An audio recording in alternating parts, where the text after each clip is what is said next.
It's lit. It's lit. Today, we got an original member of Club 3301. My boy Kalu, aka Show Out. What's happening? You feel me? How you been, dog? Been great, bro. How about yourself, man? I'm good. I'm blessed. I can't complain. You feel me? Life's good. Yeah, life's good. Family's good. Healthy. My skin glowing. My hair getting long. I can't. Bro, you got the leg cross shit, nigga. Hey, cozy in the bitch. Comfortable in them son of it. Hey, look, you feel me? But yeah, man, what's going on, bro? What you been up to? What's new? I'm in a full transition in my life right now. What you mean? What's going on? Talk to me. Jumping in into stand-up comedy. It's a different beast. It's different from when you're making videos in your living room and now you're in front without nobody, like just by yourself. Now you're in front of people and you looking for a genuine reaction. Like it's tough, but it's I feel like a necessary change I needed in my life. You know what I'm saying? But outside of that, man, everything been copacetic on my end. So, what got you into? So let's start from the beginning, right? Okay. You let me go ahead and get up. Get a little cozy. Shit can get wild. Let's start from the beginning, yeah. right? So, you were a teacher. Let's go back even further. Where are you from? I'm originally from Shot City. I'm originally from Norfolk, Virginia. Recently just moved to Dallas. I say about 3 years ago. But hometown definitely from the 757. 757. Shouts out to the 757. I got a couple partners from out that way. Oh yeah, so good folk then. Newport News. I said Newport News City. Newport News. You know, Norfolk. Yeah, that's how I know you're not from there. Norfolk. Yeah. I'm Norfolk. I'm a nice little West Coast repping third coast stepping nigga. You know. Understood. I'm from Aurora, Colorado. I'm Aurora's very young, so then I've been down south so long. You know, I'm a little. Country is ever, you know. My family from Arkansas, we all. You roast pigs. I don't even eat pork, fool. Chill. Yeah, you don't know how to cook. It's the holy month, fool. Oh, you're right. Let me start. It's the holy month. So, you play college ball, right? Out where? At Virginia State University. Virginia State. What made you go to Virginia State? Hard truth, I wanted to go to an HBCU, but I actually messed myself up in high school. While I was there, I cussed my coach out through the cooler at him. Wow, I lost my temper. Yeah. So I ended up losing offers and scholarships. What was the cause of this argument? When you notice that you getting beat bad, like on the scoreboard, and like your coaching staff is making bad decisions, and you see players getting hurt off of that. Like as a brother, like you see your bro get hurt, you got to stand up for him. But I mean, I understand now that it was like the wrong decision. Like I audible to play turned into a touchdown. Like I snatched out, so that I won't go play again. I can't do that. Like I couldn't. You know what I'm saying? I ain't had that self control to be like, you know what? So what position were you playing? I was a wildcat quarterback. But I was a starting receiver and safety. So you were playing quarterback on the play, though? Yeah. So that's your job, though. If you see something that don't work, you're supposed to do that, but it's also being negligent to your coaching. Like, because at that time, they were setting up something different. To them, like, when I became a coach, I understood, it's like, we're setting up something else. Yeah, congratulations, you made a good call. But next time, come over with me first and let me know what's going on. Because if it was a pick and it was an interception, now, I'm on your ass. You made a good decision, but at that time, I already lost it. Like, I ain't even trying to listen to my coach say, because you ain't playing nothing else. You approach me differently. So at that time, it's like, nah, bro, I can't do that. I see I started quarterback get hurt. I started running back get hurt. 2 of our linemen get hurt. And this is in a half of football. Niggas need some milk. Bro, calcium. It was just bad, but it was bad play calling. So it's like when you have an understanding of the game, it's like, bro, like I know what can happen right now. I know how we can get points on the board. I'm not about to sit here and wait on you. So I made the play call. Like, to this day, like I learned my lesson from it, but I don't regret it at all. I don't regret it at all. Well, I mean, that's what you do when you feel. But yeah, I mean, always go with your gut. That's how. For sure, like for sure. If you feel like, cause I'm one of them people too. Sometimes yes, I know better. Yeah. I might know better than the other person. I don't care where. Like I spent 8 years in the Army. There's some niggas I just knew better than. Yeah. There's a lot of people I knew better than. That's how I felt. That's how I felt when I was in. Yeah. You know, I'm smarter than. I understand more than you do. Like, yeah, like it's different, I guess, at the high school level when you're looking at, your head coach or your offensive coordinator, because like there is that level of, hierarchy still. Mm-hmm. And like granted, it's there in the Army too. Yeah. But it's like, nigga, we all grown men here. You're not finna little boy me. Yeah, but on the high school level, it's like you do have to obey your coach. Like those people are the ones that try to help you get into college. Mm-hmm.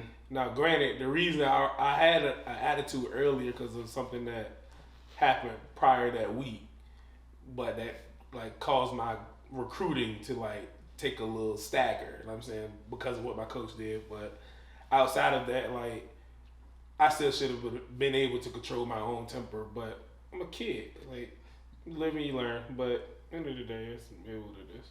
So when you talk about recruiting, what schools were you recruited by? So like there had to be a process outside of you going straight to Virginia State, right? Yeah, I still had to go. We still had to do like college visits. So which ones were, when you were doing on your visits and you were doing your recruiting process, what were your top threes? All right.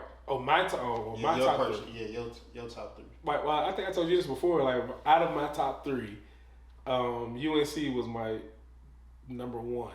Like I want to commit to for football. I'll tell you for like the wildest reason. It's 24-hour facilities. Like when it came to food, when it came to shopping, anything. Like at that time, I can't tell you how it was now. And then University of Missouri, Mizzou. That was another school that I was looking at. And then UMass. Crazy thing about that was it was cold as fuck up there. Yeah, I'm not. Yeah, but the college like coaching, like the way they catered to me, like I was understanding the playbook on my visit, and it's like, okay, y'all are taking this serious. You know what I'm saying? So outside of that, they were my top three, but I ended up committing to Liberty University, and then I went there for Liberty's in Virginia. Okay, it's in Lynchburg, Virginia, actually. Exactly. And then it's a Christian-based campus, so like you can't do a lot of everyday things that you do like on the street. You can't do there. Like you can't hug a woman for more than like 3 seconds or something like that.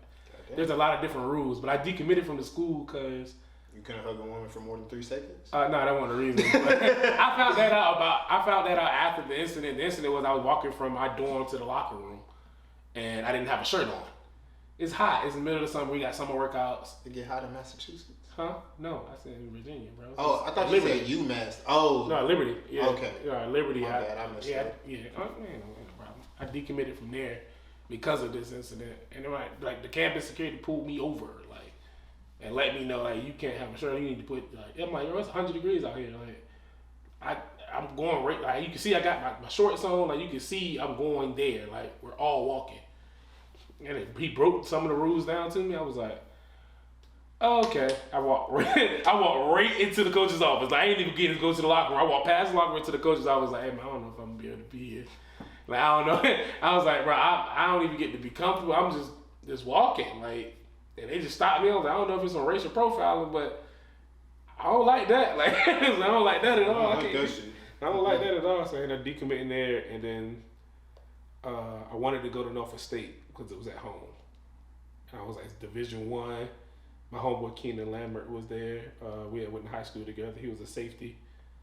And I was like, well, damn, that'd be cool if I can room with, you know what I'm saying, an old high school teammate, and he's on the opposite side of the ball. So while they're learning stuff on defense, I can learn on offense like how to go against like certain coverages and certain stuff like that, because how they're shading shit. But I had to be a walk-on there, and they lost my application to the school. And I was like, damn. And then Virginia State ended up calling. I was like, it's Division II, but hey, I'm playing college football. It's like, that's how I looked at it. I was like, okay. And then I ended up at Virginia State. Okay, and so from there, when do you get into coaching? So like you said, you understand now where as a coach and as a, the things you have to do as a coach. And what made me get into coaching? Yes. What and when did you get into it? Okay. Well, maybe get into coaching. It was, the incident that happened with me. Like, my coach wasn't really helping me with recruiting at that time. Like, granted, I didn't understand what he was doing, but it was the fact of how I felt. Like, you're not helping me get into school, and like that's the whole reason I'm playing this sport. So I know I ain't the only kid that feels that way. But as an adult now, it's like, all right, I'm in college. I don't play football anymore. And then I started getting into community service. I was like, you know what? I miss football. I miss being around it. I understand the game. Like, why not just coach? Like, you can help with recruiting, and that's what I studied in college, sport management, so I can get the full understanding of it. Okay. And then when I got into coaching, I was under Philip Sims, was a quarterback at Alabama, played for Arizona Cardinals. I coached with him and John Marshall. He just blessed me with that opportunity, and I was just helping out with the receivers there. So I feel like I skipped over a really large part. I'm looking at this purple and yellow bracelet on you. You feel me? Oh yeah, shout out to the bros, man. Yeah, definitely a part of Omega Psi Phi fraternity. Yeah, I definitely skipped over that part of your college journey. Definitely a big part of my college journey. Let's talk about it. It was one of those things that it made me a better man. Honestly, I'm not gonna go just as clear cut as I can get it. I was a wild boy, but the frat ended up like showing me like different ways of how to calm down, like how to exert that energy in other places, like all that loud ass barking and neck rolling. Yeah, like how to take that same energy and get your paperwork done for work, like, or prioritize your day or to plan it out. Like, you got the energy to jump around and hop or step or whatever. Take that same energy and be able to process like your day-to-day tasks, right? Like, just that's what like my dean and brothers I just met just showed me. Like, you get this, and it's like you looked as you climb. So when you learn some stuff, you start teaching some other people, and then it just chain reacts over and over again. Like, that's how I say, help me out now. I still notice I do stuff now that I was doing in college, but it's completely different. And it's like, it's called being institutionalized. Huh? It's called being institutionalized. Not really. Not really. I mean, if you're gonna say that, but that's just school in general. Well, no, I'm talking about. So the reason why I say that, is no disrespect to the brothers, please do not. I know you ain't going there. I know that. But because it's like the way I'm comparing it to being institutionalized is like there's certain things you took from that process, right? From you becoming for sure. A keeper, right? There's certain things that you still do to this day or that you never stop doing. So, for instance, in the Army, we wear shower shoes 24/7. Damn. I'm not gonna hold you. You still wear shower shoes? I still fucking wear shower shoes. I don't like my feet touching the ceramic. Institutionalized. My bed made right now. So you saying when you get used to a certain routine, that you just bring it on to your regular everyday life. Understood. Well, yeah, if you bring it that way, yeah. The only reason I came back with that, like, is it was just like that with school in general, like, cause I still have bros. When I still have bros help me out when I was in high school. It wasn't like that when I was in college. It was like they were just around in the community. So are you like legacy or no? No, I'm not. I'm a first generation. First generation. Yeah. Oh, that's hard. Yeah. So hopefully it will be a legacy one day, but as of now, it's just me. But you had bros around you while you were in high school. Yeah, for sure. My coaches were bros, actually. The coach my high school head coach, the one that I had the argument with, was a brother. Cooler at? Huh? That you threw a cooler at? Yeah. And the crazy thing is, like, he still, like, after that whole incident, he still helped me become the bros. Like, that's why I still have full respect for him. Out of that incident, everything, like, I still would go to bat for him because it was like, yo, I understand where this kid's coming from. I learned a big lesson from it, but at the end of the day, it was some tough love shit. So I was like, hey, bro, look, man, you still helped me out, even though I threw a cooler at you. Like, yeah, that's funny as shit, bro. I mean, throwing a cooler is crazy. Like, yeah, bro, no bull. Like, that's really what happened. Like you don't get the frustration because it's like we were losing games because of that, like because of coaching. It's like, bro, we got the talent. I should have transferred, bro. Like the same coach that helped me get a coaching job was the quarterback at the other school. Like we grew up together. He was trying to get me to go there, like to come to the school. Him and my best friend to this day was the running back. So it's like, bro, we need an ex receiver. Why aren't you here? Like this transfer. I was coming from Maury at that time. I was like, I kind of want to play basketball too. And at that time, Smith basketball sucked. And I was like, bro, I can't do. My mama didn't even like it, bro. Like, my mom walked in, she was like, okay, the gym is nice, but I don't like how your coaching style is. I don't like how you set your practices up. Like, I was like, well, she the one that got to bring me to school. Like, they go, dude. And then we ended up going to River. So it was like that opportunity. Like, it's like I knew for a fact it would help me out.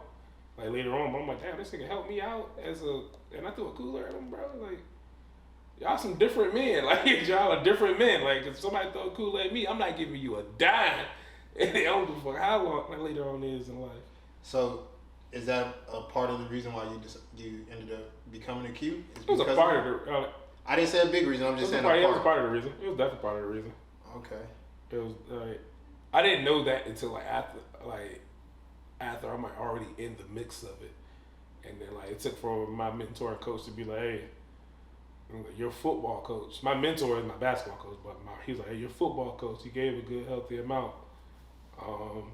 He was like, you might want to reach out to him. What you mean he get like? Because you still got like you just have to pay dues like for so. But like, I'm in college. I ain't got no money. I got a job, but that's helping to pay my car note. And that's the only thing I can pay. That and like if I want to go out on the weekend or something, I can't pay nothing else. So that money was like I had to ask like people that I knew. Mm-hmm. And he donated. I don't know how much it was, but it was a good amount. I reached out. He was like, "Oh, it's nothing." He was like, "You gotta learn how to forgive."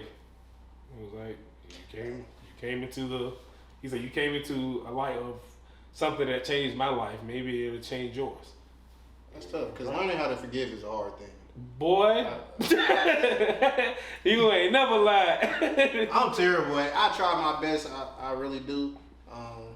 When it comes to forgiving, well, I think I do well at forgiving. I'd like to think I do well at forgiving. Right. But my thing is, I don't forget shit. I really don't. I don't forget anything, especially if you hurt me. Or like if I feel disrespected by something, or I don't really forget much. And like if for some reason it just pops in my head, or if I see like a certain face or a certain name, like my blood start to boil. Yeah. And it's like nigga, I'm grown. I shouldn't be doing this. No, like I shouldn't get this mad over, seeing this person and wanting to get active or something. Which I do now. I'll say now I'm pushing 30. I do a really good job at controlling those emotions, that temper, that hot-headedness that I used to carry, throughout 21, 22, 23. Like back then, I just didn't. That was me, bro. That was me. Like my homeboys used to call me Super Saiyan. Like I used to really go like this snap, and like it was just a hot-headed mentality, bro. Like I just couldn't do anything else. Like if I didn't, it wasn't like a spoiled hothead. It was if you said the wrong thing to me, I'm not talking, bro. I'm just gonna punch you in your mouth. Like this. What am I talking for? You already said your piece. You should have took that time to try to swing. Yeah, I don't care about that. If you can talk it, you can take a punch in the face. Like that's how I felt. But then it took for sometimes like you had to learn like bro, you ain't gotta punch everybody in the mouth. Like sometimes somebody just be talking and you can just leave it at that. Like okay, bro, what it is. My mama used to tell me, Billy Badass, a badass till Billy Badass got shot. Right. I think I fucked that saying up. It is, but I understand it. Yeah, regardless. Still ain't Billy Badass no more. Billy Badass get his shot by anybody. Yeah. And so definitely. So let's fast forward a little bit. All right. You moved to Texas. Why? What brings you out south? I took a logistics coordinating job. Actually, because of one of my fraternity brothers, my profile actually. I was looking for a change in career, change in scenery, change in life. And he was like, hey, I got a job opening up. Told me the amount, told me they have relocation package. I was like, oh. I always wanted to live in Texas, but it won't Dallas, it was Odessa. Like, if you seen the movie Friday Night Lights, Permian High School, I was 5 minutes away from there. It's the middle of nowhere. Yeah, in the oil fields, nigga. Exactly. It's nothing but oil fields. Like that's what people will ask when I'm a black person out there. Did you come out here for the oil field? Like, nah, man. I work in logistics. I got benefits with my job and stuff. I'm not out there burning up me. I don't know what they do. Like, you don't oil mine. You don't do nah. Like, but every black person there was like a stocked dude or like a cut up woman. It was just like, hey, bro, what do y'all do? Bale hay all day? Like, what's going on? Like, bales of hay, man. Yeah, but they were like swole. But I just took the opportunity out here because I was like, yo, I got to get away from Virginia. I feel like I reached my ceiling here. I feel like it's more to me that I need to know about myself. So the first time it got offered to me, I didn't take it. I was scared. I ain't gonna hold you. And I didn't want to get away from my mom because my mom was sick around that time. So I was like, the opportunity presented itself. Like, I want to live in Texas. I actually want to live in Dallas, but what's 5 hours away? You know what I'm saying? I can drive. 5 hours in Texas is long. Man. First, it is, but in Virginia, when you think 5 hours, you're like, oh, I can get to another state. Right, I can get to Philly in 6. So it's like, oh, I'm out of here. Like, but 5 hours, you right, 5 hours is still Texas. Yeah. But I'm like, okay, it's 5 hours away, but I'll still be able to, you know what I'm saying, get over to Dallas, like, eventually. But that's how I ended up getting here. Now I'm taking a job in Dallas, so. Okay. So how did moving to Dallas, moving to Texas, overall, like I'm including Odessa, but moving out here, you know, help develop and grow you as a man? It scared the hell out of me, honestly. Like, how old were you when you moved out here? 28. Okay. Yeah, about I was like 20. Yeah, 28, 27, something like that. It was scary though because everything that I needed was accessible to me. I didn't back home. Yeah, like I didn't have to have the worry of anything because like I can drive back. Like the furthest I was out was an hour and a half away from my mom or from family in general. Like close friends right up the street. I was never isolated, so I had a village around me. But it's like now, man, I'm out here with the wolves. It's like, bro, you got to do everything on your own. You don't have no background help. Like, yeah, you got some partners out here. They going through the same thing you going through, bro. Like, ain't no way they gonna be able to help you. Because all y'all moved from VA, right? Yeah. Like it's a group of y'all. Yeah, it's 5 of us. Yeah. We all moved out here. 3 went at I'm gonna say like 6 months before, and then me and Karan came. Yeah, like it was like 6 months. 6 months to a year, something like that. So but you had a nice little trial. But then when it got to it's time to be men, like life, it's time to disperse. Like now we in careers now. We gotta everybody want to do something different. It's like, hey, bro, you out here with the wolves, boy. You with the wolves. Like my brother to this day, KB told me, he said, hey man, you moved out here because you wanted to.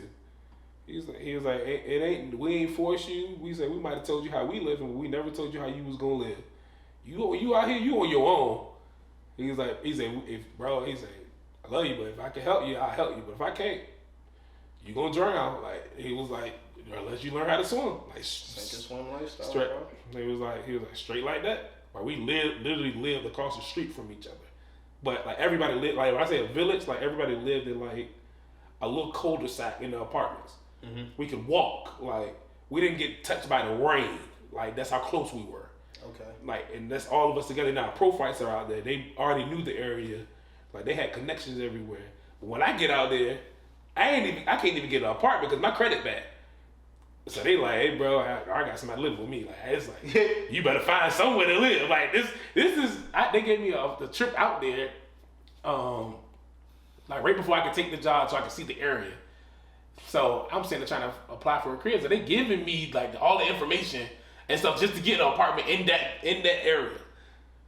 Man, they ran my credit. I swear it had to be some sirens and alarms or something, because they was like, excuse me. Yeah. I I promise you, I was like, oh man, I got the, I know I'm good. Like, bro, my profile know the manager, he know the regional manager, he know everybody over here. He on the board for the. I'm like, he on the board for the company. I'm like, I know I got a crib here. It was like, I don't give a fuck who you know. You not getting the apartment here. We don't trust you to pay rent. He said, man, we don't trust you to pay attention. Like, it's like, nah, bro, you can't get. So I was like, at that time, it's already a panic. Mm-hmm. It's like, bro, I can't even. Oh shit! But I ended up going across the street by the grace of God and then getting a crib across the street. And I know it's still a nice crib. It was a 2-bedroom, but it wasn't in that place. So I still had to drive over to them. But if I had to walk, I could walk. Okay. But it still was like accessible. But when everybody started going everywhere, like I was the first one to leave. So you were the first one to come out this way. Yeah, like to come out. Like me and Karan, we were the last one to get there, but the first one to leave there. So we left. When we left, get the fuck out of there, bro? You have nothing to do there. Like it's not like you were like it's a great place to save your money. I'll tell you that. I ain't never seen my bank account look like that. Like it is for sure. But outside of that, it was like you can't do anything. You got to drive to Midland, like, and then Midland, it still ain't anything out there besides the mall. Like sports, you got Texas Tech, but you got to drive like 3 hours. Damn, Lubbock that far? Yeah, it's like 2.5. That's like 2.5 for sure. I ain't never been up there. Yeah, it's good area. College town. They ain't got nothing for me up there. I ain't going to the Panhandle. Nah. You go up there.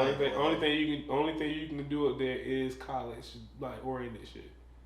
Outside of like, I mean, it's still bars, but it's bars. Like it's gonna be college. Yeah, it's college bars. Like, yeah, at that point in your life, you outgrown that scene. Yeah, I don't want to be around these drunk ass white people throwing up and shit, drinking out of kegs and.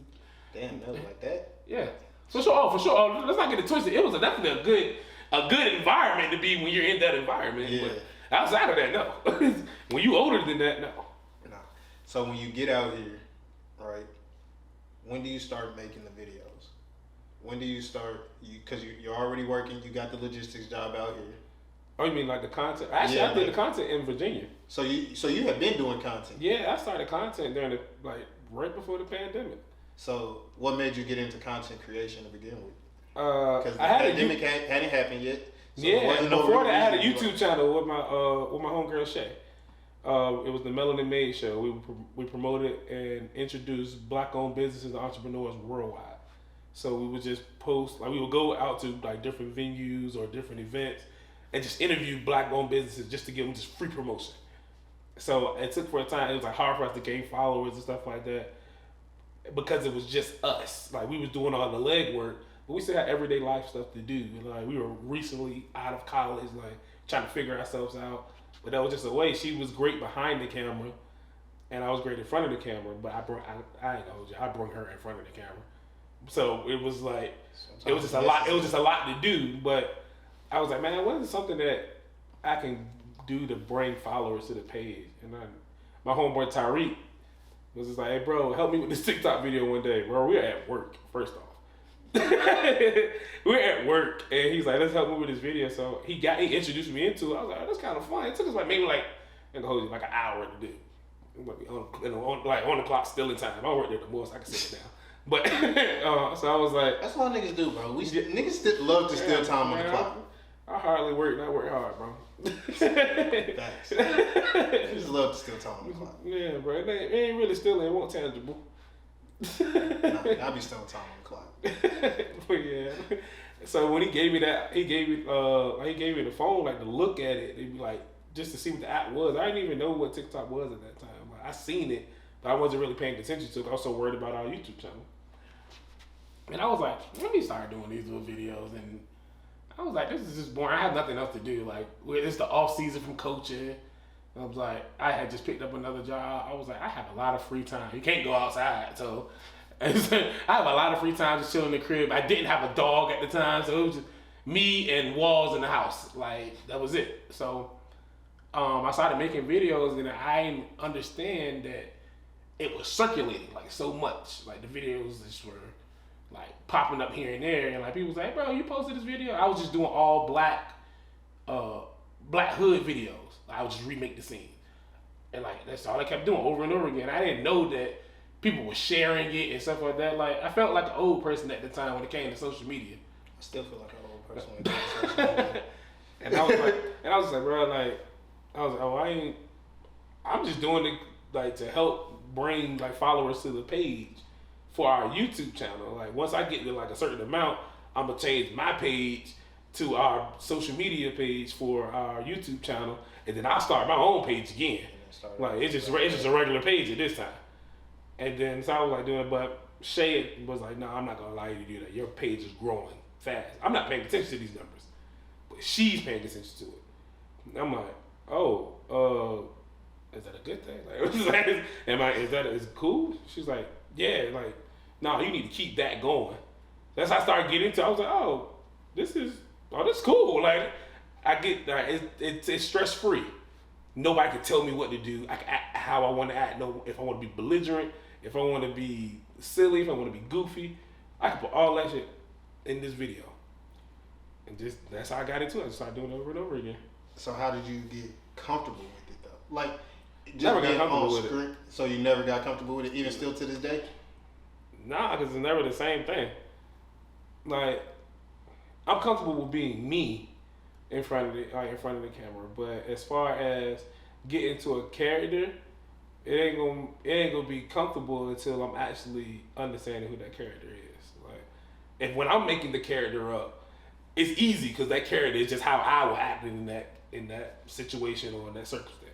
But if it's a role given to me, it's something completely different. Like, it's all right. Let me understand how they want this person to act, or how this person to do this, and this. What is it called? Is it method actor? Like when they die. So buddy who played the Joker in The Dark Knight. Mm-hmm. He literally. Heath Ledger. Yeah. Rest in peace. I couldn't remember his name. Mm-hmm. But like he literally became the Joker on and off the screen. Yeah. Like it's like Jim Carrey. Yeah. So like, is that kind of what you look to emulate? Yeah, but I also have my spin on it. That's the only way I'm gonna be comfortable. Right. I can't be you. Like if somebody say, "Hey, go out like ZayyB," like I can't be you. Like, that's but hard. You can't be. That's tough. Not too much. No, I'm saying, but outside of that, like that's really that mentality. You can't be me. Like, cause I'm me. I'm one of one.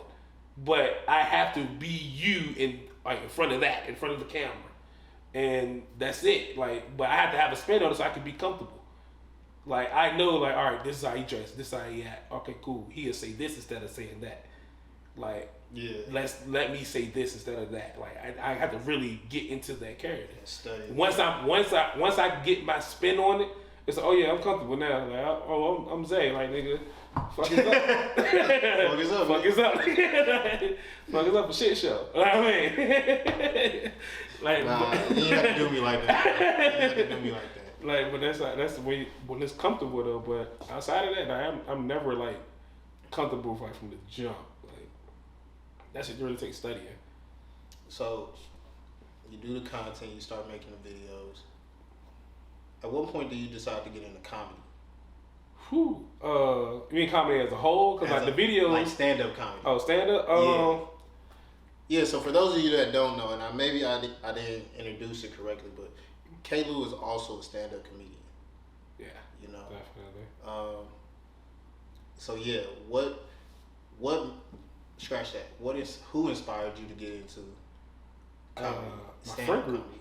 Your friend group, honestly. We drove up to Houston for our Q-versary.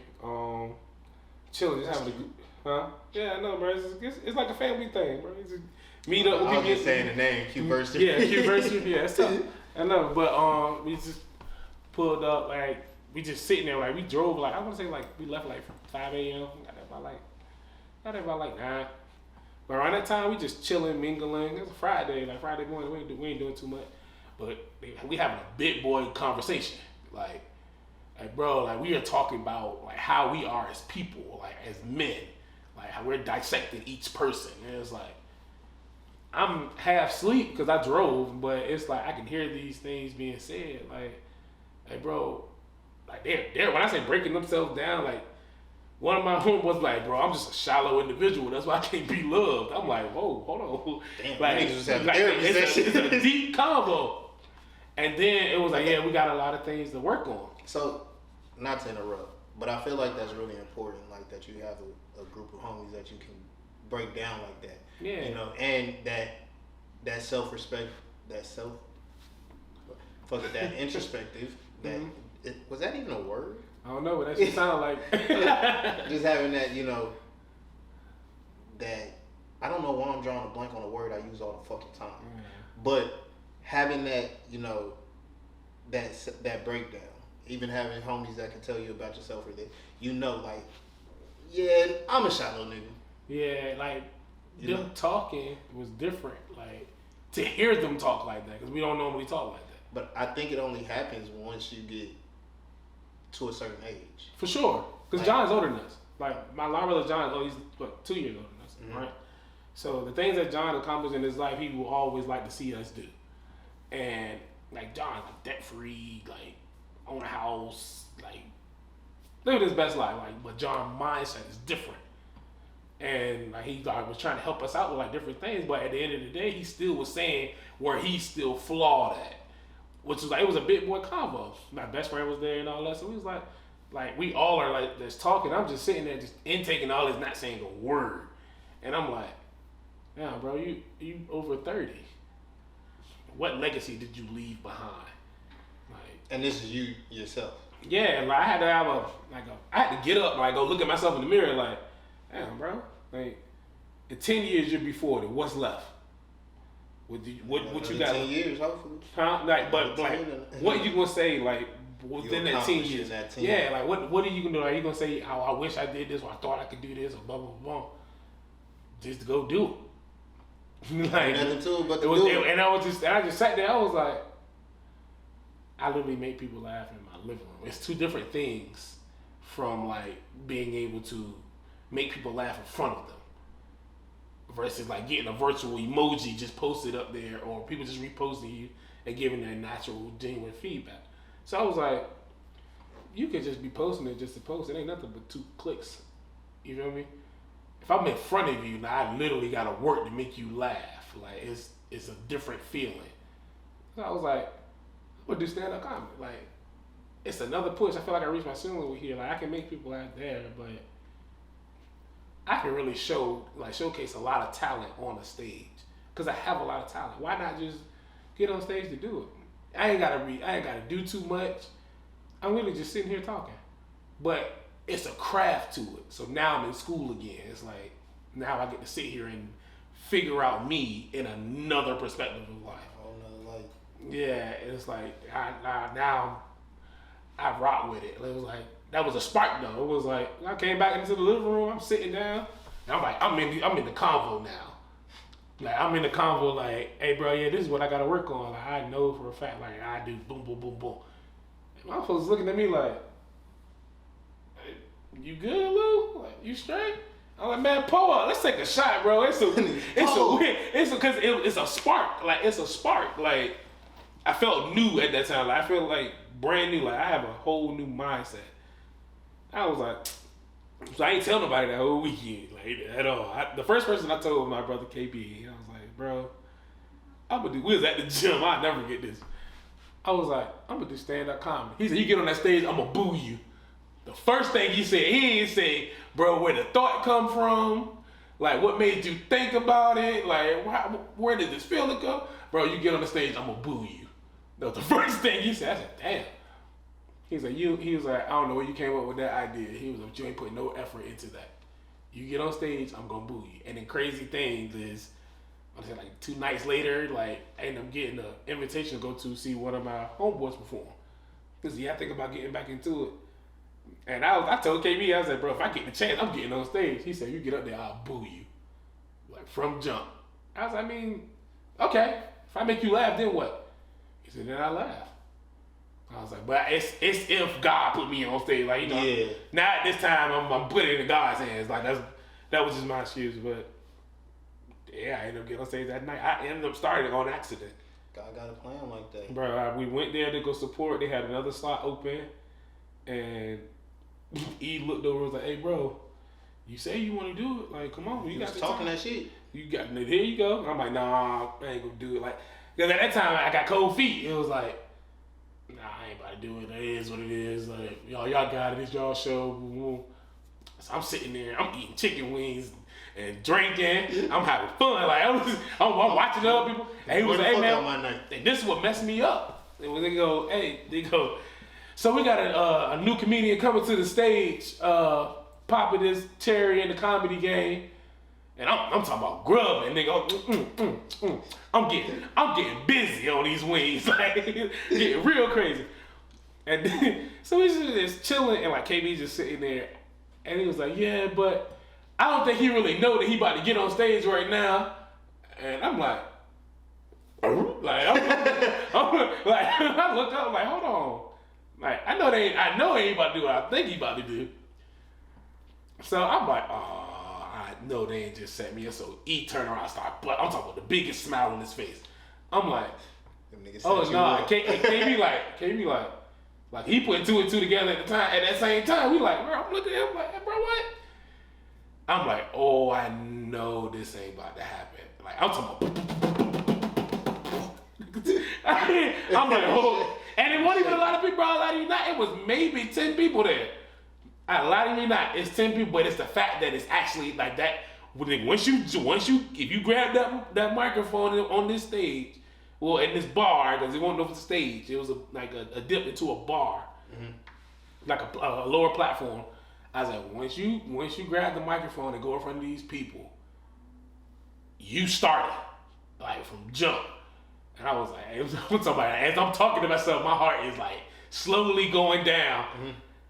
And before I knew it, he was like, KB was like, bro, Kaylee was coming to the stage. I'm like, man, I ain't gonna be no bitch now. Nigga, I grabbed the mic, I'm talking about start going. I was like, but at that time, it's like I didn't know how to even set a joke. Yeah, I didn't know nothing. Like, well, I knew what it was, like set up punchline, but I hadn't written out any material. I hadn't like studied an audience. Like it was like little stuff like that. Like I understood how people would say their different things like on stage, like whatever their substance was on stage, but I never understood how they would make people laugh. And me just getting in front of those people was like, oh, y'all laughing because I'm just up here talking, or is it me? Like I'm confused. I'm just talking how I'm talking now. But it was like after that, it was like, hey, bro, man, you said the joke about this and the third. I'm like, I said that. Like, I don't know. Like, I'm like, yeah, bro, that was good. Yeah, man, I've been writing stuff. Like, I don't know. I made it on top of my head, just going. And I was like, it has to be more than this. And then after that night, I was like, well, we in here now. Like, you can't turn around. Like, what you gonna say? You did one performance and like, that's all. I just want to see if I can do it. And you retired. It's the shortest career in comedy history. Hey. And I was like, nah. How far can this go? So here we are. So when you finally got into it, who were some of the comedians that you studied that helped you kind of figure out how to make people laugh, how to actually write your jokes and prepare the material? I would say like going out in my top 5. It was Ali Sadiq, Richard Pryor, Dave Chappelle, Cat Williams, Mike Epps. I watch those people. They tell you their life on stage. I like that too. I'm a huge Richard Pryor. I'm a huge Dave Chappelle. I love Ali Sadiq. Like, I'm pretty sure our top 3 are the same. Yeah. Like, and Ali Sadiq snuck into my top 3. Yeah, he was the first person I started studying because he's a performer. He's not just a stand-up comedian. Like he's storytelling you his life, and you're on a roller coaster the entire time. Like you are up and down. You might cry, you might laugh, you might be excited. You don't know. Nah, I watched Lost the other day, and yeah, definitely a roller coaster full of emotions. Like. I laughed. I'm not gonna hold you. I shed a little thug tear. Yeah. That one drop. Yeah, I shed a little thug tear. But like after watching Lost, that's when he actually peaked into that top 3 for me. Oh yeah. Like, cause I had already been hip to him. I seen It's bigger than these bars. Mm-hmm. I had already been pretty familiar. You've seen him before. So, but he hadn't crossed that level for me yet. Understood. It wasn't until Lost, which recently came out, where I was like, yo, nah, he goes down as one of the greats in my eyes. He really liked that. Yeah. So he controls a room.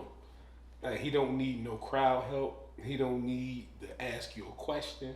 He don't need you to say something. He work off of it. He comes in with a full out.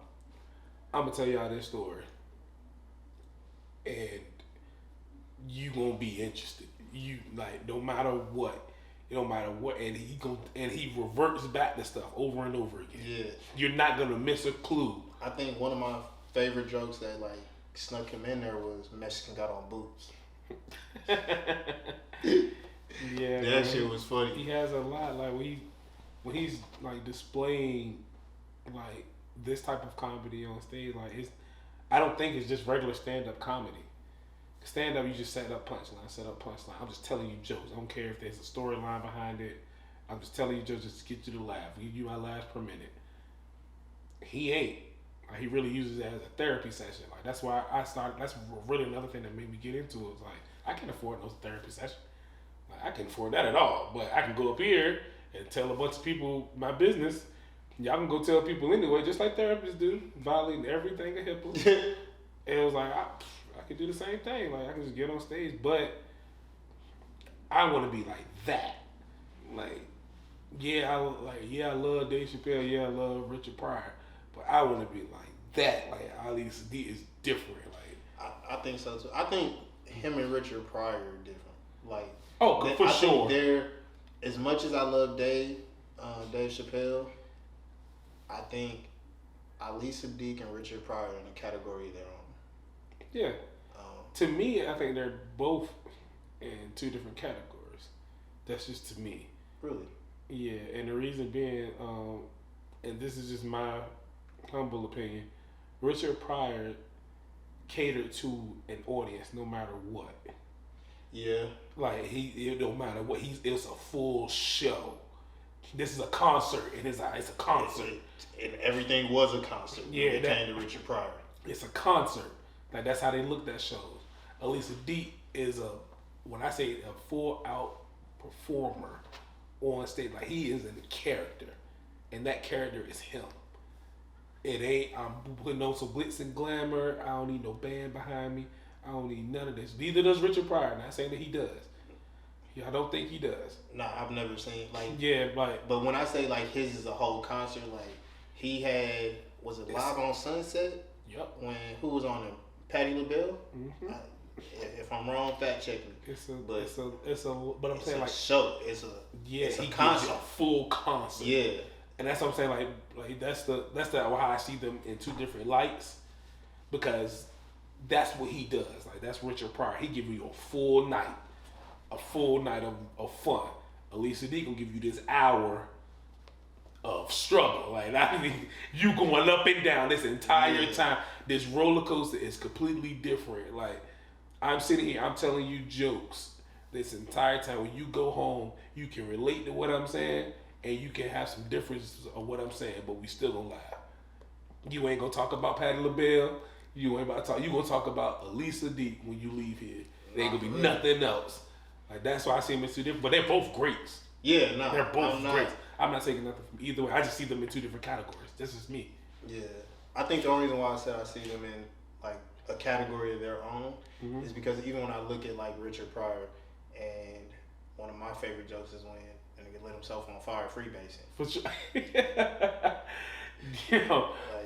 Like, first off, when I first heard the joke, I was like, "Yo, he is wilding!" Like he's talking about freebasing coke on stage. On stage, I was like, "Yo, he is wilding," but I'm like, he's a genius. He's a genius. He is telling you about his life experience and getting paid for it. I was like, he's telling you in the most, like, in the genuine way. Like, I'm like, he's getting paid for that. I'm like, but he's a goat. Like, he's definitely a goat. Like, I think so. At one point, I wanted to get into comedy. Oh really? Yeah. What made you? Why you do it? Cold feet. So when I was in San Antonio, pretty much during the pandemic, I just was like, just wanted to try any and everything damn near. I tried DJing. That's about the time I really got into photography. Is during the pandemic. And so one day I'm talking to some of my soldiers, and I'm like, fuck it, I'm gonna do it. I said, and I was like, I'm gonna pay y'all to come, and if I ain't funny, y'all gotta laugh anyway. Are y'all niggas gonna do push-ups? Yeah. Y'all niggas doing push-ups on Monday. I ain't gonna hold you. That's the scariest part about that, though. Like, being up there and bombing. Like, and that's the thing. Like, I have a lot of like self-doubt at times. Like, I get real self-conscious. I get real insecure, and it took me a long time before I could get in front of the camera like this, you know. But this is the way I prefer to do interviews, so I had to get comfortable in front of the camera. Yeah. You know. So who knows? I might just say fucking and try it one day. I'm not gonna let you set me up the way you got set up.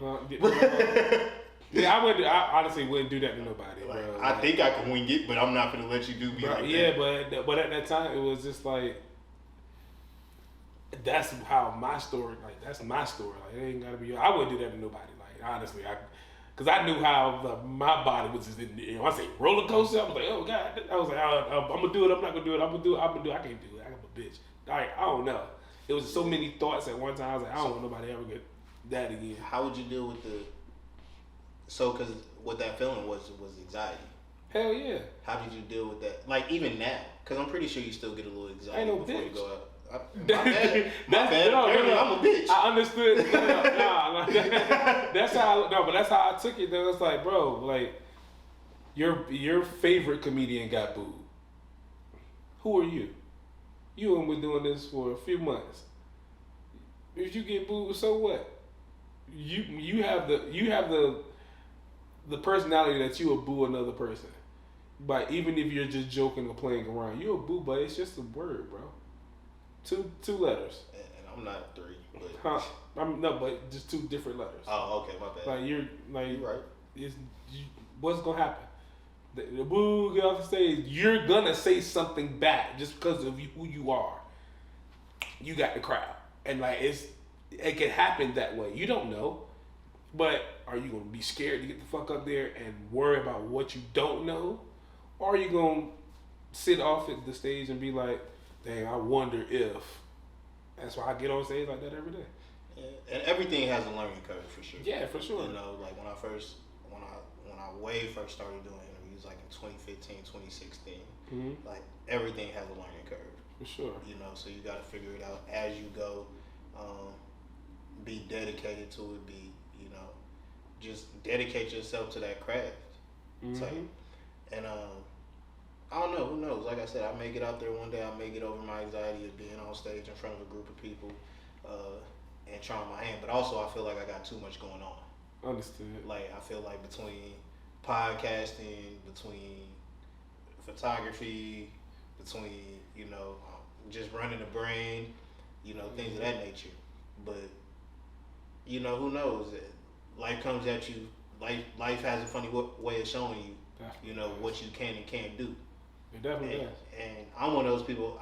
Truth be told, like I said, I say it's anxiety, self-doubt. Really, it's me, right? I don't think any of that actually holds me back. Like, it's simply just because it's like I just didn't do it. I truly believe anything I want to do, if I put my mind to it, I can really do it. For sure. That's how I felt when I got into this though. Like, bro, all you gotta do is just try your best. And like, you're gonna have anxiety with it though. Like, like anytime you get on stage, like you're gonna have anxiety. It's like even when it comes to like music, it's the same thing.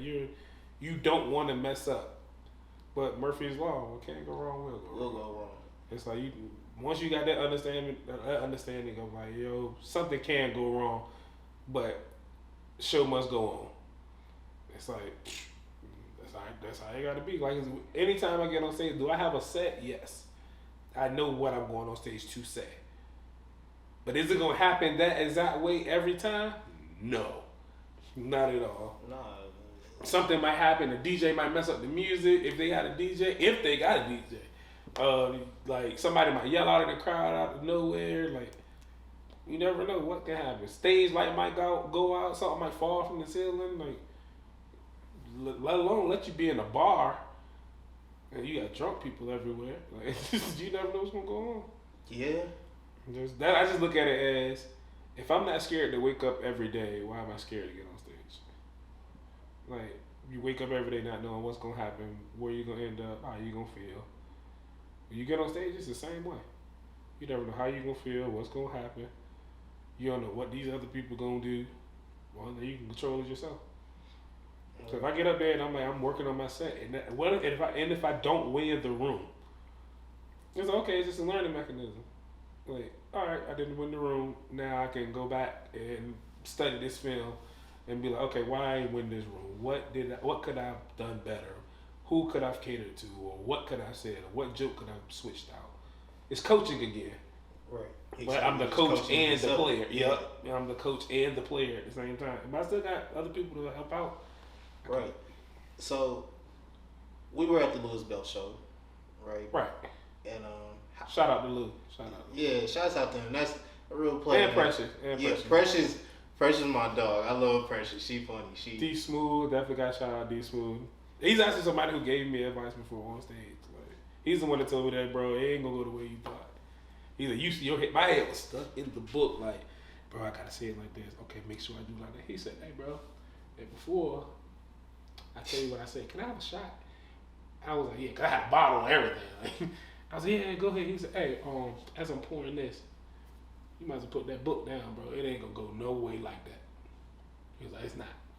He said, let me do you a favor. He took the book and closed it and put it down. And he was like, you want a shot? I said, did he just offer me my own bottle? He just offered me my own bottle. But it was the realest stuff the realest advice I had. I was just like, you about to go in front of people. What if somebody sneeze and it's a weird sneeze? It's gonna throw you off. Don't throw you the fuck off. I think, so it's like Mike Tyson said, everybody has a plan until you get punched in the face. Right. And I've never related. Getting on stage is your punch in the face, bro. And I've never related to anything more because I used to box. And it's like you can go in there and like, I'm small. Like, so my first and only match as of right now, 2015, I think. I was in Germany. They had a little boxing tournament. I was training with a coach, but I didn't have no coach in my corner.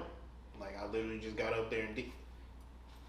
Kind of Creed. Like, yeah. All right, Creed. And so, but like that's what I mean though. Like that's what I mean when I say like I truly believe like I can get up and do anything as long as I want to. As long, like I'm the only thing that can hold me back. Right. So like yeah, I shouldn't be afraid to get on stage. Why? Because I can stand in front of another man for 3, 6, 12 rounds, 3 minutes, 2.5, whatever the time is, and shit, I'm finna have to get punched back, adjust on the fly. And I think there's a lot of that in comedy. Yeah, you're not getting punched in the face. But the punch in the face is those random shit, the light fixture fell. This nigga just booed me, or this, I got a heckler over here, and now, hold on, let me respond to him before I finish this joke. Yeah. Or not. Like, that's the thing, you have to know how to choose your battles on stage. So how do you choose which hecklers to respond to and which ones don't? I find it fun, to respond to a heckler. However, for people who came, like who paid their money for tickets to see jokes, like you gotta know when to pick and choose how to continue to tell your joke. Like, but if it's like one of those shows when I know like I'm on this ticket and this is like I know a lot of these people came to see me, or a vast majority, or the crowd is just a lit crowd. Oh, bro, I'm coming at this heckler for sure. Like, because I know for a fact I can win this battle and get right back to my set, and I did not lose the room. So, like back to the Lewis Bell show. One of the things he did was he would key in on the audience. So, like, he had one dude who wasn't laughing. Yeah.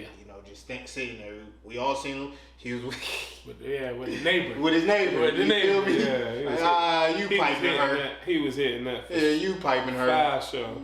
Come on, we not stupid. Bro, we ain't done. But like he keyed on him for a nice little minute of his set, and like crowd work, man. He and the crowd stayed in it, you know, across the board, including the OGs at the front of the stage. You know, he said, "Hey, feed and release me." You feel me? Yeah, P. P was definitely OG. Yeah, so I heard at the end of the show. Well, one, how did you feel about the show as a whole? Oh, it was a hell of a show. It was. From start to finish, like you had a little bit of everything. You had every type of joke you could think of. Like you had politics, you had some real nigga shit, you had some people talk about their jobs, you had social media stuff. So a little bit of every topic was hit. Punchlines was crazy, and then the fact that how they just catered to the room was just dope. Like everybody came to the room in a different way. Like nobody came in doing the same thing. Everybody was them on stage, so that definitely made the event. I mean, the show itself pretty damn good. That's dope. So at the end of the show, I heard you ask a couple comedians a question. Mm-hmm. You know, what is some advice? And I would like you to also give some advice. You know, what is some advice that what's the best advice that you've gotten, or like what's some of the advice that's helped you the most? Let me say that's helped you the most, and then what advice would you give to me? The best advice I've received was, you're never gonna be good enough. Like just take that mindset and work. Like it was from Bodacious. He was like, your favorite comedian has to still like study, has to still work, has to still create new jokes. He said they're called the GOAT. He was like, take your journey and become a GOAT. He was like, because that's how you have to work. You can't skip the small steps. You can't skip practice. You can't skip going to open mics or anything like that. He was like, but at the end of the day, he was like, that's your journey. Nobody can tell you what your journey is gonna be. Your journey gonna differentiate from anybody else. But you can't skip the small things. It was like, so you just gotta take that mentality as you're not gonna be enough. Just always be willing to receive more info and be willing to work more. That was the best advice I've got. As far as advice to give out, I just say if you're interested in doing it, take the leap. God got a plan.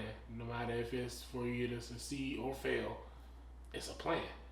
Like you might find something different about you, like just being on stage or just being in front of people. You might understand that that's something that you say or do might spark your interest in something else. Like you might not even know that about yourself. And that's why I found out about me. Like I didn't even know I could do some of these things. Like certain things I was like, oh, I'm cool and I'm comfortable with. I don't mind displaying it. But it's like, go ahead and just still take that extra leap. Like what would be the reason of not to do it? Like you try new stuff every day. Either it's a restaurant or if it's try how you post something on Instagram. Just try that. It don't have to be like a career thing. Like it can be you can just try it as a hobby.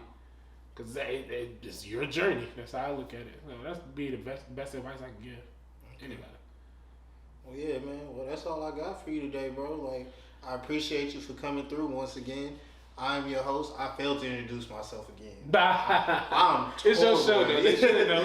I'm horrible at that, bro. Like, I did it on the first podcast. I never introduced myself. But yes, I'm your host, the one and only ZayyB.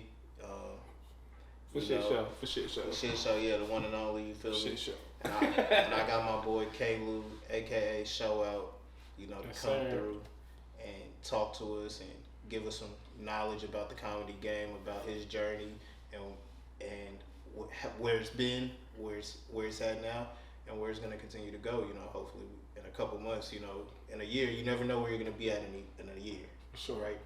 So, in a year when we have this conversation again. Or whenever we have this conversation again, I love to see where it's at in comparison to where you're at now. But I would like to say, I'm extremely proud of you. Appreciate that. Definitely proud of you putting all this together, and appreciate you putting you on the show. For sure. I appreciate you for coming through. Oh yeah, I ain't gonna not support, bro. For sure. Definitely will pull up anytime, any fucking time. Yeah, but it's about that time, Reynolds rap. Yeah, it's a Reynolds rap. Smoking Partners will be back next week. We finna go ahead and roll up one. This is one of my favorite smoking partners too. Hey. You feel me? So we finna just kick it. We appreciate y'all for tuning in, fucking with us, and we got more shit in store for y'all. Holla at you, Koala. Peace out, fam. Bow.